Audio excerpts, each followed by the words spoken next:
For the record, I enjoy Tekken 8 quite a bit. I've been around since long before the first game, and I consider Tekken 8 the best game in the series. With that said, I always like to describe Tekken as a 2D fighting game with sidesteps. Yeah, it's the most pretend 3D fighting game that exists. And not because it isn't built in a 3D engine or doesn't exist in a 3D environment, it most certainly does. No, what makes Tekken a 2D fighter in disguise is the movement. Literally, the way you move your character on screen, which in my opinion feels outdated for the type of game that it is, and I'm going to spend the next few minutes explaining why. It boils down to a very basic concept that exists across virtually all 3D games across all categories. The direction you move your character is the direction your character goes. There's really not much to learn about how to do this. Anyone with a working brain understands this concept. This also applies to 3D fighting games, even though you're technically locked into a two-dimensional plane facing another character. The term used is called free-stepping, or 8-way run, and can be seen in games like Virtua Fighter, Soul Calibur, and Dead or Alive. If I move up, down, left, right, or diagonally, the direction I move the thumbstick or D-pad is the direction my character goes.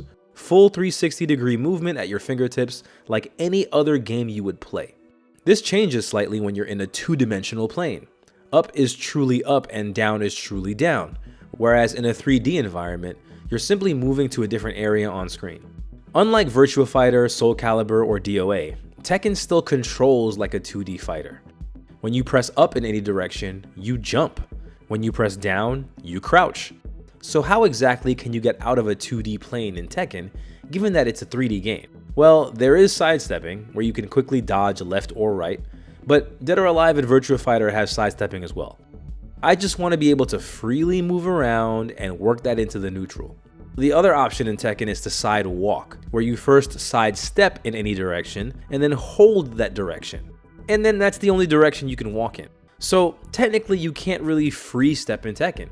You can't walk or run in all 8 directions and make use of the 3-dimensional space easily. You either have to pick a side and just walk, or dash and sidestep all over the screen, making the gameplay look really weird and spastic. Sticking with this design choice is also why 2D fighting game characters work so well in Tekken. Akuma and Geese were such a tease, but I really would have loved to see Namco's take on Tekken Cross Street Fighter, which is a project they seem to have dropped indefinitely. I think I'd actually enjoy Street Fighter's meta more in a Tekken engine than vice versa. But I digress. Look, truth be known, part of the reason why things like this don't change is because there's over 20 years of legacy fans that play the game. Changing something as fundamental as movement changes the game significantly. Even the way attacks themselves are mapped would have to be totally redesigned. This could also disrupt the competitive scene that relies on certain fundamentals to stay the same.